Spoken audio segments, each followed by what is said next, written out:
안녕하세요. 실전부동산 고고 안신혜입니다. 같은 서울 하늘 아래 전셋값이 어떤 곳은 요지부동이고 또 어떤 곳은 추락할 조짐을 보이고 있습니다. 온도차가 나는 건데요. 실전부동산 고고에서는 뜨거운 곳 위주로 전해드리도록 하겠습니다. 1시간 동안 함께해 주시고요. 본격적으로 출발합니다. 실전부동산 고고!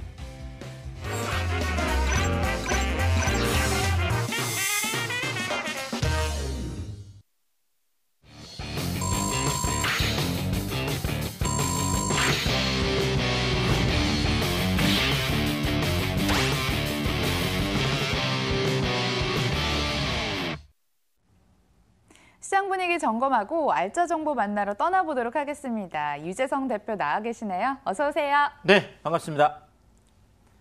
예, 오늘 전해드린 알짜 정보에 대해서 더 자세히 알고 싶으시거나 면대면으로 해결을 원하시면 전화 주세요. 02-2077-6357번 기억해 주시고요. 그럼 실전 부동산 성공 투자를 위해 부동산 투자 팁부터 들어보도록 하겠습니다. 오늘 어떤 주제 들고 나오셨나요?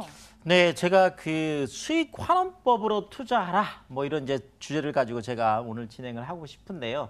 제가 또 부동산계 유재석 아니겠습니까? 네, 오늘도 여러분들에게 쉽고 또 그러면서 또 재미있게 그리고 또 여러분들에게 친절하게 이렇게 좀 안내를 해드리도록 하겠습니다. 자, 사실 저희가 이제 그 수익 환원법이다 좀 사실 약간 낯설 수 있어요. 이 부분 같은 경우가. 자, 그런데 사실 이제 우리가 수익형 부동산에 투자를 많이 하잖아요. 네, 수익형. 사실 수익형 부동산 같은 경우에는 수익 환원법으로 저희가 이제 그 가치 평가를 해서 이제 하는 게 일반적인데 아직까지는 조금 낯설기 때문에 이제 수익 환원법보다는 이제 거래 사례 비교법 이런 것들로 많이 하는데요. 제가 오늘 조금 어려운 얘기를 쉽고 친절하게 이렇게 좀 정리를 한번 해보도록 하겠습니다. 자, 그래서 첫 번째로요. 자, 제가 첫 번째 한 게 부동산 가격의 세 가지 의미 뭐 이렇게 좀 적어봤습니다.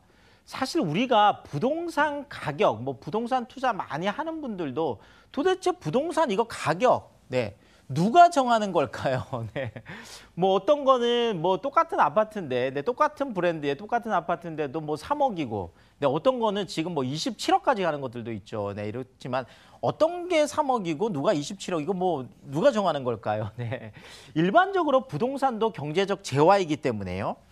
자, 시장에서 일단 가격이 형성된다고 보고 또 그러면서도 공공적 재화적인 의미도 있는데 실질적으로 경제적 재화라고 하면 우리가 잘 알고 있는데 고등학교 다닐 때 뭐 좀 열심히 공부하셨던 분들 아직도 기억하고 계실 것 같은데요. 네, 수요하고 공급이 만나는 이 지점에서 가격이 결정된다. 뭐 이 정도 네, 알고 계실 겁니다. 자, 그렇지만 사실상 부동산이라는 거는 경제적 재화이기도 하지만 공공재적 측면이 강하다라는 거죠. 그래서 뭐 영국 같은 경우에는 아직도 국가가 그 토지를 소유하고 있고 뭐 물론 이제 그 공산주의 국가들도 그렇죠. 국가가 토지를 소유하고 있으면서 국민들은 그 토지를 사용하는 개념으로 이렇게 하고 있는 어떤 상징적인 의미들이 그렇고 최근에 또 이제 우리나라에서도 토지 공개념이다. 뭐 이런 이제 그 헌법 이제 뭐 개헌 얘기가 나오면서 지금 나오고 있는 것들이 이런 부동산, 토지나 건물 이런 것들은 공공재적 성격이 강하다. 자, 그래서 뭐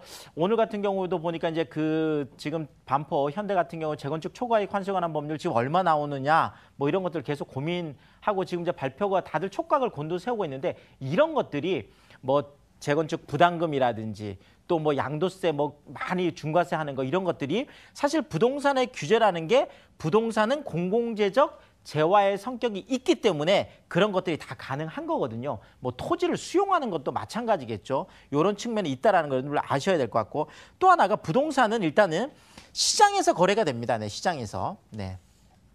시장에서 거래가 되는데 네, 부동산은 어느 시장에 가면 살 수 있을까요? 뭐 영동시장에 가면 있을까요? 경동시장. 네. 뭐 시장에 가도 네, 부동산에 있을지 모르겠는데 어쨌든 간에 부동산의 시장은요. 우리가 매도자 시장하고 매수자 시장 이렇게 크게 두 가지로 나눌 수 있습니다. 자, 부동산 가격이 결정되는 것도 아까 제가 수요와 공급 얘기도 했지만 실질적으로 구체적인 부동산 가격이 결정되는 메커니즘을 딱 보면 사실상 협상력의 크기에 의해서 가격이 결정된다. 무슨 얘기냐면요. 자, 매도인이 협상력이 크면은 반드시 비싸게 살 수밖에 없어요. 자, 매수인이 협상력이 크다. 반드시 싸게 살 수밖에 없는 거죠. 자, 그래서 매도인이 큰 소리 치는 시장, 이런 걸 보고 우리가 매도자 시장이라고 하는데 매도자 우위 시장인 거죠. 자, 지금 그러면 매도자 시장일까요? 매수자 시장일까요? 자, 또 매수자 시장은 뭘까요? 네. 매수인이 큰 소리 치는 시장. 그렇죠. 매수인이 깎아달라면 꼭 깎아줘야 되는 시장. 실질적으로 매수자가 우위에 있는 시장인데 잘 보면 사실 어떤 그 경우에는 매도자 시장이 열리기도 하고 어떤 경우에는 매수자 시장이 열리기도 하는데요. 사실 지금은 뭐 아무래도 이제 그 서울 중심권 쪽 같은 경우에는 그래도 아직까지는 좀 매도자 시장이다. 사실상 매물이 그 우량 매물들이 많이 나오고 있지는 않거든요.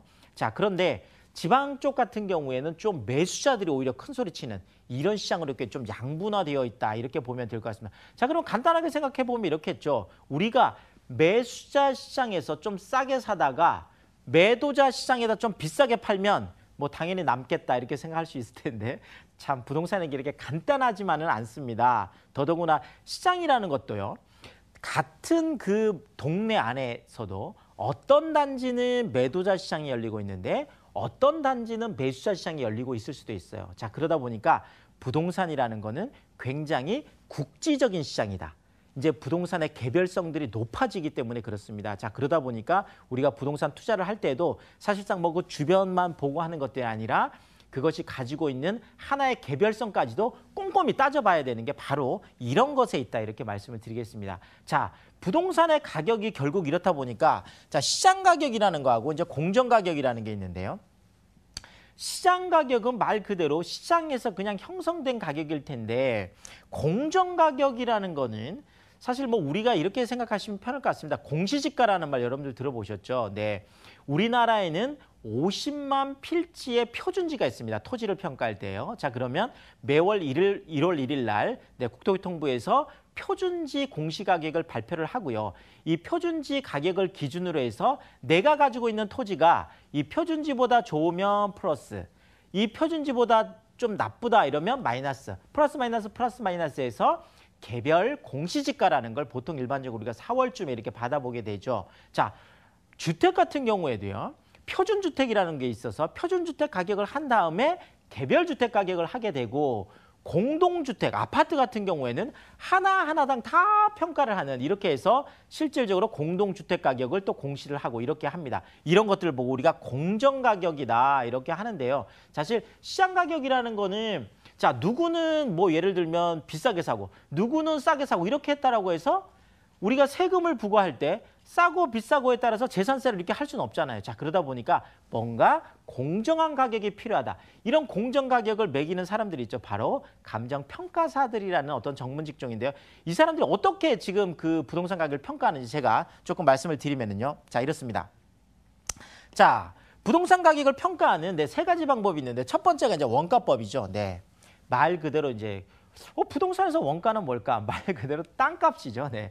땅값이 얼마냐? 자, 땅값이 1억이다. 그리고 여기에다 건물을 짓는데 건축비가 2억이다. 이렇게 하면 이것은 원가법으로 따지면 1억에다가 2억을 더하면 3억이 되겠죠. 그럼 이건 3억짜리 부동산이 되는 거예요. 자, 그런데 시간이 지나고 나면 이것을 감가상각해 나가겠죠. 그래서 조금 어려운 개념이긴 한데 제조달 원가라는 걸 해서 그 제조달 원가에서 매년 감가상각을 해나가는 방법으로 해서 하는 것들, 이런 것들을 원가법이다. 그냥 원가법은 토지 가격 플러스 건물 가격이다. 이렇게 기억을 하시면 될 것 같습니다. 자, 여기에다가 거래사례 비교법이라는 게 있습니다. 사실 가장 많이 쓰는 방법인데요. 아파트 같은 경우에 그런 거죠. 자, 아파트 같은 경우에 사실 뭐 옆집에 비슷한 게 2억에 팔렸으니까 내 집도 한 2억 정도 될 거야.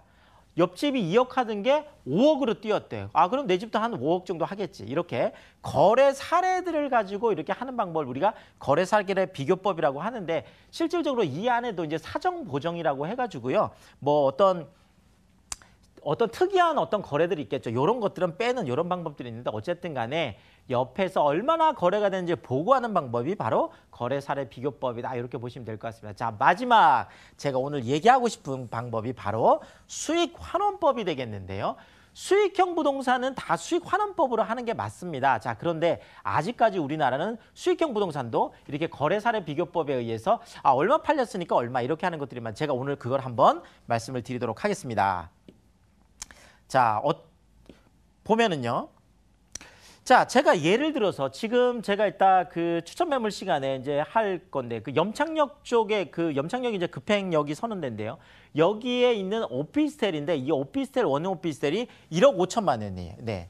1억 5천인데 자, 여기에 지금 확정적으로 되어 있는 임대 조건이 어떠냐면 보증금 1,000만 원에 월 한 60만 원 정도를 합니다. 자, 그럼 투자하는 방법이 두 가지가 있겠죠. 첫 번째는 내가 대출을 하나도 받지 않고 네, 그러면 보증금 1,000만 원은 빼야 되겠죠. 자, 그렇다면 내가 필요한 돈이 얼마죠? 네, 1억 4천만 원이 되겠습니다. 그러면 보증금 1,000만 원 받고 1억 4천만 원을 주고 내가 다 투자했을 때 어떻게 됐느냐? 5.14%가 나오는데 이 5.14%라는 거는 간단합니다. 사실 수익률 계산하는 게. 자, 매월 60만 원씩 나오면 1년이면 얼마예요? 720만 원이잖아요. 자, 그러면 내가 들어간 실투자 금액 1억 4천만 원을 가지고 나눠주는 거죠. 자, 720만 원을 가지고, 네. 720만 원을 가지고, 네, 여기에다가, 네, 1억 4천을 이렇게 나눠주면 이것이 5.14%가 나온다라는 거죠. 자, 이렇게 계산을 하면 될 것 같고요. 자, 또 하나, 우리가 대출을 받아서 소위 말하는 레버리지 이펙트를 활용하는 방법이 있습니다. 자, 보통 일반적으로 주택 임대 사업을 하는 경우에 요즘 그 오피스텔들도 주택 임대 사업으로 등록을 해서 할 수 있잖아요. 자, 그렇다면 대출을 활용해서 했을 때 보통 70% 정도가 나오니까 1억 5천에 70%면 약 한 1억 정도가 됩니다. 자, 그러면 1억은 대출을 받았죠. 자, 1,000만 원 보증금이죠. 그러면 실제 내 돈이 얼마 들어가냐? 4천만 원이 들어간다는 거예요. 그래서 실투자금이 자 4천만 원인데 자, 그러면 대출 이자율을 보통 일반적으로 봤을 때 담보대출보다 내 주택임대 사업자 대출이 조금 낮습니다. 그래서 그냥 평균적으로 제가 그냥 3.65% 정도 이렇게 되는데 3.6% 정도 된다고 이렇게 봤을 때요. 자, 요때 한번 계산 한번 해볼게요. 자, 그러면 실제로 내가 들어간 돈은 4천만 원이고 자, 여기에서 720만 원을 저희가 계속 받지만 실질적으로 내가 또 이자로 나가야 되는 돈이 있죠. 얼마를 받았죠? 1억을 대출을 받았죠. 그럼 거기에 대해서 한 3.6% 정도 계산하면 1년에 360만 원 정도가 이자로 나간다라는 거죠. 네. 그러면 720만 원에서 360만 원을 빼야 되겠죠. 그러면 내 손에 쥐는 거는 1년에 360만 원. 그러면 한 달에 30만 원이 되겠죠. 30만 원. 네, 여기 있는데요. 자, 그러면 이런 거예요. 결국은 내가 수익형 부동산에 투자를 하는데 4천만 원이라는 실투자금을 가지고 투자를 했더니 매달 30만 원씩 들어오더라. 그러면 1년이면 360만 원. 사실 뭐 이런 투자 사실 하기 어렵죠. 실질적으로. 네, 그래서 보통 우리 은행 이자들 보면 뭐 1%, 2% 정도 되니까 정말 얼마 안 되는데 이런 경우에는 무려 9%의 수익률이 나오더라. 네, 그렇죠. 360만 원 나누기 4천만 원. 이렇게 하면 무려 9%의 수익률이 나오는 이런 방법이 있습니다. 자, 그러니까 대출을 내가 안고 하는 방법이 훨씬 더 수익률이 높은데 내가 이런 것들을 꺼린다 그러면 사실 내가 내 돈이 다 있다 그러면 당연히 또 자기 자본을 가지고 또 하는 것도 또 방법은 되겠죠. 자, 이렇게 한번 설명을 드리고요. 자, 여기에다가 지금 제가 또 수익 환원법으로 했을 때 세 가지 매력이 있는데요. 자, 이 세 가지 매력을 한번 볼게요. 자, 자본이득이 월급처럼 지급되는 매력이 있다. 사실 우리가 월급을 받으려면 어떻게 해야 되죠? 아침에 일어나서 일어나기 싫은데 출근해야 되고 또 가서 또 잔소리 들으면서 열심히 일해야 되고 그렇죠. 또 퇴근하고 또 그 다음날 또 출근해야 되고 이렇게 근로를 우리가 제공을 해야지 원래 월급을 꼬박꼬박 받을 수 있는데 사실 이런 수익형 부동산인 경우에는 최초에 내가 넣어놨던 자본금 그것만 있어도 매달 꼬박꼬박 30만 원씩 나온다라는 거죠. 사실 뭐 이런 것들을 내가 한 4억 정도를 투자했다 그러면 10개를 한 거잖아요. 자, 그렇다면 내가 4억 정도를 투자했다 그러면 매달 300만 원씩. 그렇죠. 1년이면 3,600만 원이 매달 들어온다라는 거죠. 이 정도 생각해 보면 사실상 또 괜찮은 투자다. 일종의 자본이득. 그러니까 자본이 스스로 만들어내는 캐피탈 게인을 우리가 계속 얻는 이런 방법들이 큰 매력으로 다가올 수 있다는 거예요. 실질적으로 노력이 들어가는 게 없잖아요. 자, 이런 측면에서 우리가 자본이득적인 측면이 있다. 이렇게 말씀을 드리겠고. 자, 두 번째로 제가 말씀드린 게 자본 환원율에 따라서 정말 기적 같은 어떤 그 마법을 일으키는데 어떻게 되냐면은 이런 거죠. 자본 환원율이 제가 이제 계산 한번 해보면요. 720만 원을요. 자, 우리가 자본 환원율 0.02. 그러니까 2% 정도 우리가 만약에 이자율, 시장 이자율이라고 했을 때 나누면 얼마가 나오냐면 3억 6천만 원이 나와요. 무슨 얘기냐? 내가 은행에 2% 예금 이자율일 때요. 은행에다 3억 6천만 원을 넣어놓는 거나, 그렇죠. 3억 6천만 원을 넣어놓는 거나, 매달 60만 원 나오는 오피스를 하나 가지고 있는 1억 5천짜리 오피스를 가지고 있는 똑같다는 거예요. 수익적인 측면에서 본다면. 더더구나 이게 1% 이자율이다. 그러면 720만 원 같은 경우 0.01로 나누면 7억 2천만 원이에요. 1% 예금 이자율을 만약에 기대하시는 이걸 기대 수익률로 가지고 계신 분이라면 7억 2천만 원 은행에 넣어놔도 똑같이 한 달에 60만 원 나오고 1억 5천짜리 오피스를 가지고 있어도 똑같이 한 달에 60만 원이 나온다는 거예요. 이런 마법 같은 것들이 있다. 여기에다가 마지막으로 자본가치 증가액을 독식하는 매력이 있다는 거죠. 무슨 얘기냐면 1억 5천짜리 오피스텔 같은 경우에 1억 3,800까지 지금 전세가 이렇게 맞춰져 있습니다. 자, 그렇다면 나는 1,200만 원을 투자했어요. 내 세입자는 1억 3,800만 원을 어쨌든 집을 사는데 보탠 거죠. 자, 그런데 10년 후에 만약에 이게 한 5천만 원 정도 올랐다. 자, 그렇다면 이 5천만 원 누가 다 가져가는 걸까요? 바로 1,200만 원을 투자한 내가 다 가져간다라는 거죠. 결론적으로 자본가가 다 먹는 게임이다. 그래서 자본가가 독식을 하는 이런 어떤 매력들이 있다라는 거죠. 실질적으로. 그래서 이런 것들 때문에 수익형 부동산에 많이 투자를 한다. 결국 수익형 부동산이라는 거는 매월 나오는 월세 소득은 그대로 내가 다 또 가져가면서 자본에 대한 상승분도 그대로 내가 다 독식하는 이런 두 마리 토끼를 다 잡는 이런 거기 때문에 우리가 관심을 가져야 되고 이런 것들을 하기 좋은 것들이 또 주택 임대 사업이다. 이렇게 정리를 하겠습니다.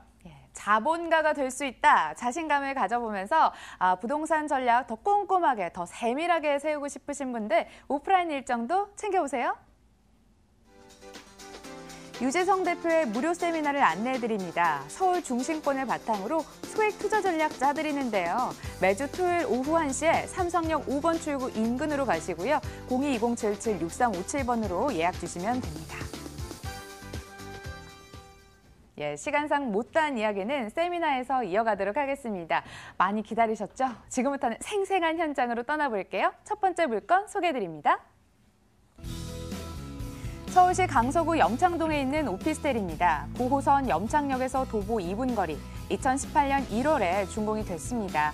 10층 건물 내 6층에 방 1개, 거실 겸 주방, 욕실을 갖췄고요.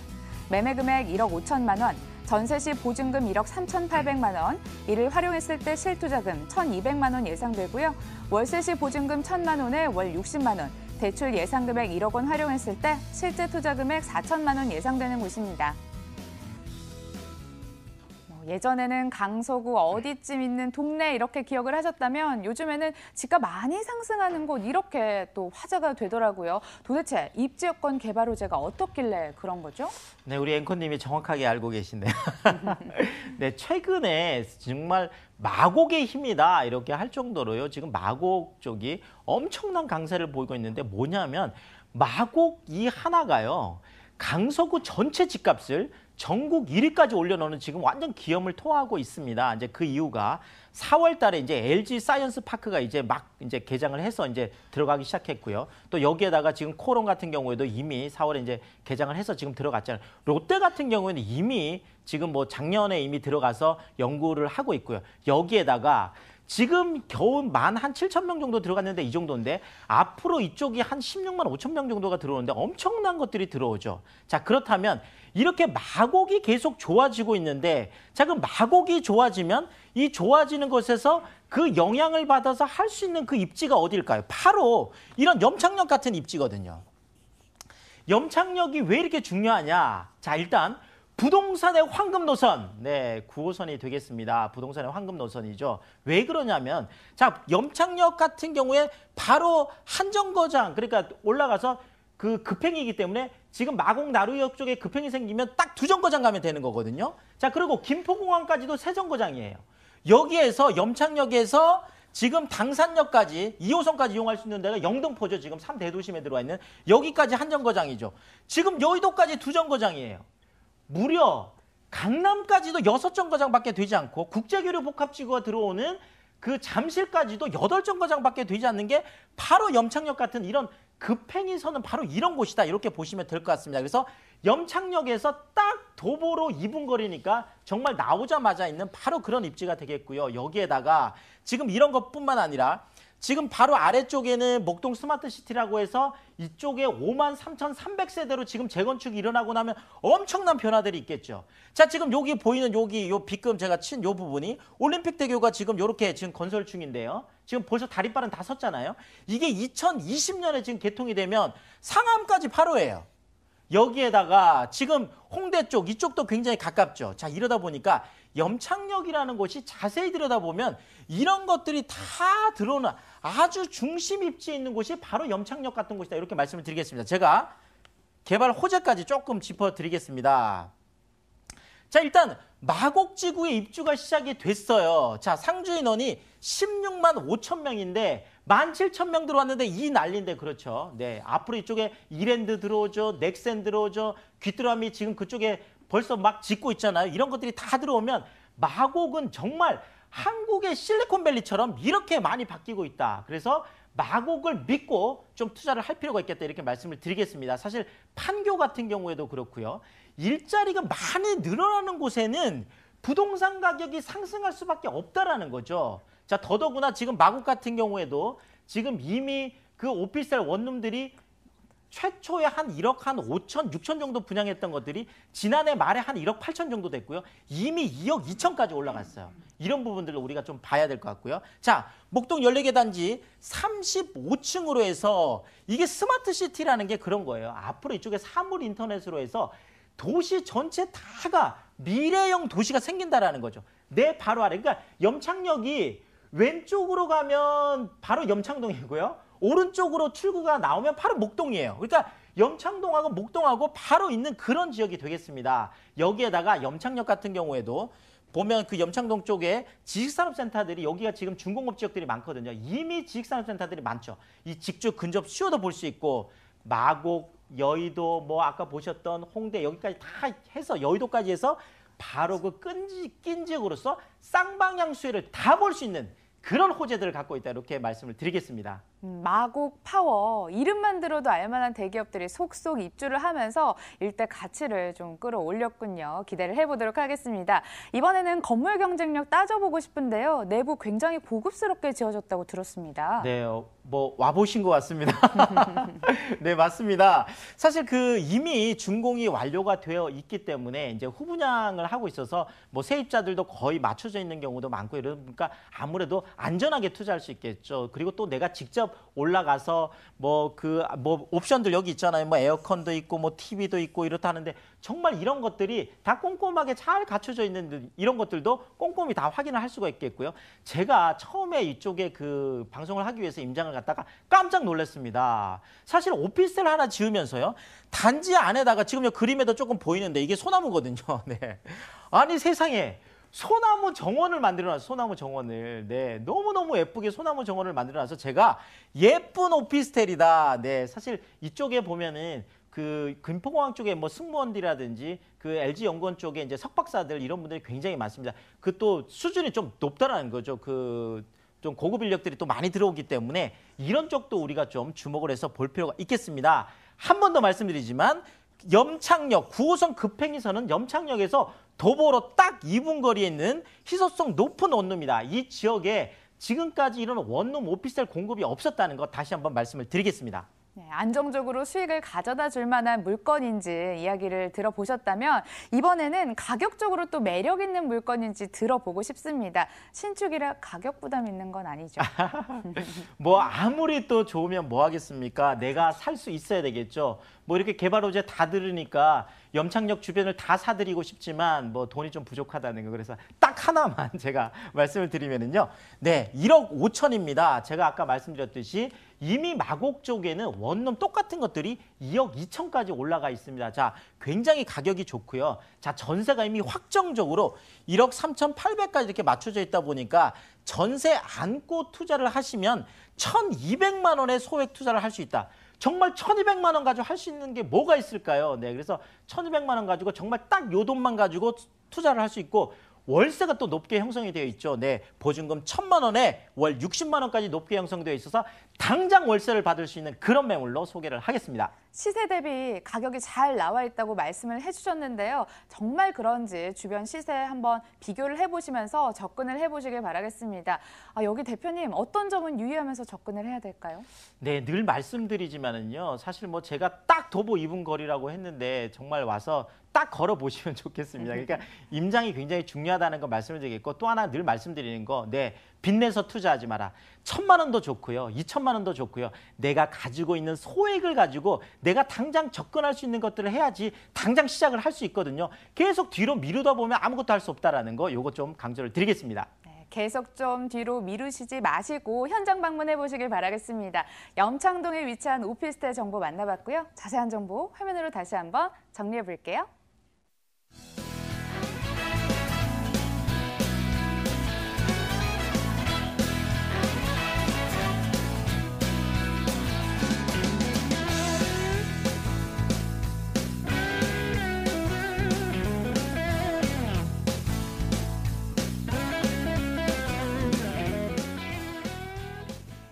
유재성 대표와 함께하고 있고요. 이어지는 두 번째 알짜 정보도 만나보겠습니다. 서울시 영등포구 양평동에 위치한 오피스텔입니다. 5호선 양평역에서 도보 2분 거리, 2018년 3월에 준공이 완료됐습니다. 7층 건물 내 2층에 방 2개, 거실 겸 주방, 욕실, 다용도실 구조네요. 매매 금액은 2억 6천만 원, 전세 시 보증금 2억 4,500만 원, 이를 활용했을 때 실투자금 1,500만 원 예상되는 곳이고요. 월세 시 보증금은 3천만 원에 월 85만 원, 대출 예상 금액 1억 8,200만 원 활용했을 때 실제 투자 금액 4,800만 원으로 예상되는 곳입니다. 서울시의 도시계획이 활발히 이루어지고 있는 동네 양평동입니다. 2030 서울플랜 핵심 도심 중 한 곳이라면서요. 저희 입지 여건, 개발 호재 따져볼게요. 뭐 우리 앵커님 부동산 전문가 다 되신 것 같아요. 열심히 하고 오죠. 네, 맞습니다. 바로 그 영등포 양평이 되겠는데요. 사실 뭐 양평역 이러니까 뭐 실제예요, 실제. 실제로 어떤 분이 경기도 양평으로 가셔가지고 네, 전화하셨습니다. 이쪽에 오시겠다고 해서. 경기도 양평 아니고 네, 영등포 양평이라는 거 한 번 더 강조를 드리겠습니다. 자, 사실 양평역이라는 거 좀 낯설 수도 있으세요. 자, 그런데 우리가 5호선 타고 가면은요, 영등포 구청역에서 바로 오면 그 한정거장 가면 양평역이고요. 사실 저기 그 오목교역, 목동역 요쪽에 바로 옆에 붙어 있는, 그러니까 영등포하고 목동하고 딱 사이에 있는 지역이 바로 그 양평이다, 이렇게 생각을 하시면 될 것 같습니다. 지금 요 지도로 좀 보이실지 모르겠는데 제가 빗금 치고 있는 요 부분, 요게 바로 안양천이에요. 이 안양천이라는 거고, 이 옆에 이렇게 되어 있는 요 도로가 바로 서부간선도로인데요. 사실상 이렇게 그 서울 안에서 이렇게 그 하천 옆에 이렇게 바로 붙어 있는 땅들이 몇 개나 될까요? 바로 이 본 매물은 그 안양천 변에 딱 붙어 있는 거예요. 자, 그런데 보통 일반적으로 서부간선도로가 있고 안양천 변에 붙어 있으면 그 서부간선도로 때문에 좀 나쁘지 않을까 이렇게 생각할 수 있죠. 당연히 그렇죠. 자, 그런데 중요한 건 뭐죠? 이 서부간선도로가 지금 지하화 사업을 하고 있다는 거죠. 자, 그러면 내가 지금 안양천변에 딱 붙어 있고 서부간선도로 옆에 있는데 서부간선도로가 다 지하로 내려가고 위에는 다 공원이 되면 앞으로 지금 내 집에서 안양천 조망이 그대로 나오는 거는 말할 것도 없고요. 내가 그냥 걸어서 안양천을 건너서 목동까지도 갈 수 있고 바로 여기 건너오면 선유도 공원하고 양화 한강공원 있는 바로 여기잖아요. 한강까지도 바로 걸어올 수 있는 그런 위치가 지금 본 매물 바로 입지이기 때문에 제가 좀 계속 강조를 드리고 있습니다. 여기에다가 지금 사실상 여의도 쪽에도 지금 이미 그 지금 MBC 그 구 사옥 부지 지금 하는 것들, 파크원들 이런 것들 지금 좋아지는 것들 계속 뉴스들 나오고 있죠. 영등포 이미 3대도심으로 해서 지금 앞으로 이쪽이 도심 재생까지 들어오면 엄청난 또 개발들이 일어날 겁니다. 이 부분들 보셔야 될 것 같고요. 또 하나가 지금 목동 쪽, 아까 말씀드렸던 목동 쪽도 55,300세대로 해서 35층 규모로 스카이라인 쫙 맞춰지면 내 집에서 그게 그대로 다 보이는 거거든요. 엄청난 것들이죠. 자, 그런데 사실상 양평은 이게 다가 아닙니다. 뭐냐면 영등포 안에서요, 양평동, 당산동, 물레동 이 3개 동 전체 다가 뭐냐 하면 준공업지역인데 예전엔 준공업지역이 별로 환영을 못 받았어요. 그런데 준공업지역 활성화에 관한 조례, 법률에 의해서 준공업지역들이 무려 건폐율하고 용적률이 60%에다가 400%에서 430%까지 받는 데들도 있어요. 자, 이러다 보니까 이쪽에 어마어마한 지식산업센터들이 굉장히 많이 들어오고 있다는 거죠. 자, 지식산업센터라는 게 바로 앞으로 4차 산업혁명을 이끌 IT 기업들이거든요. 이 IT 기업들이 많이 들어간다. 본 매물 주변에도 전부 다 지식산업센터들이 다 있거든요. 자, 이런 부분들 때문에 앞으로 계속 좋아질 곳이 양평이다. 이렇게 말씀을 드리겠습니다. 제가 개발 호재들을 조금 더 정리를 해드리면요. 구체적으로. 자, 2030 서울 플랜, 늘 너무 많이 들어보시죠. 영등포구 브랜드가 있다. 이제 영등포에 뭐 샀다 그러면 사람들이 잘 샀다 이렇게 얘기할 정도로 그렇다는 거예요.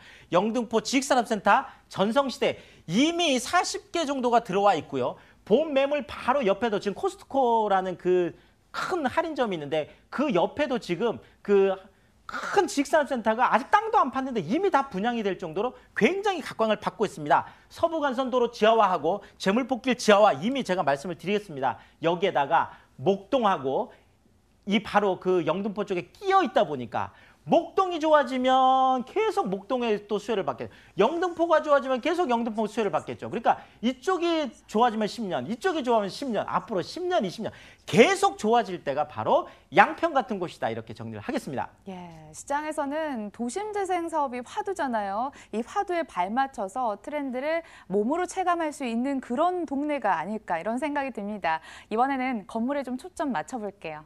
네, 그러겠습니다. 이미 3월에 준공이 돼 있다 보니까 이것도 실제 올라와서 이렇게 다 볼 수 있는 이런 건데요. 자, 지금 보시면 이렇게 건물이 다 올라와 있어요. 자, 제주도에서 가지고 온 다 돌로 이렇게 외벽을 붙였는데 가까이 가면 정말 이 제주도 바다 향기가 날 정도로 이 건축주분께서 굉장히 꼼꼼하게 집을 잘 지으셨더라고요. 저도 실제로 가보고 이제 옥상에다 올라가 봤는데 제가 기준층은 지금 2층을 기준으로 해서 가격들을 지금 책정을 했는데 실질적으로 뭐 7층이나 8층 이런 것들도 다 이제 오시면 이제 확인을 할 수 있습니다. 근데 옥상에서 딱 올라가면 정말 안양천이 쫙 보인다. 벚꽃 폈을 때는 정말 장관이었거든요. 너무너무 진짜 예쁜 그런 건물이 되겠어요. 안에도 보면 실내도 굉장히 꼼꼼하게 또 그 인테리어도 잘 되어 있어서 그런 부분 좀 확인하시면 될 것 같고 자, 또 하나 제가 강조하고 싶은 게 방 2개에 거실 겸 주방, 욕실 다용도 투룸이라는 거예요. 앞으로 1, 2인 가구가 굉장히 많이 늘어나는데 신혼 살림도 가능한 아파트 같은 경우에는 이미 7억, 8억, 10억이 넘어가잖아요. 자, 그렇다면 이런 투룸들이 앞으로 많이 각광을 받을 텐데 바로 이 투룸이라는 거 다시 한번 강조를 드리겠습니다. 예쁜 오피스텔 좋아하시는 것 같아요. 계속해서 외관도 좀 멋진 그런 오피스텔 가지고 오시는 것 같은데요.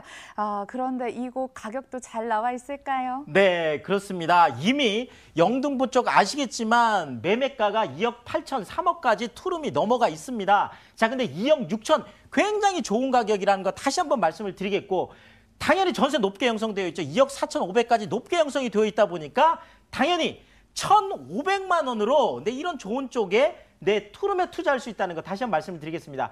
당연히 월세도 높게 형성되어 있습니다. 보증금 3천만 원에 월 85만 원까지 높게 형성되어 있어서 월세 받기도 좋은 매물로 정리를 하겠습니다.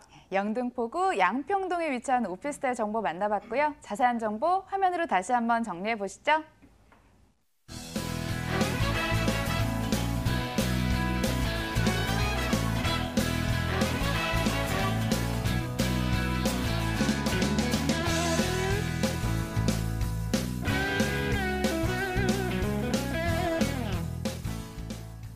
지금까지 UNS 하우징 유재성 대표와 함께했습니다. 좋은 말씀 고맙습니다. 감사합니다.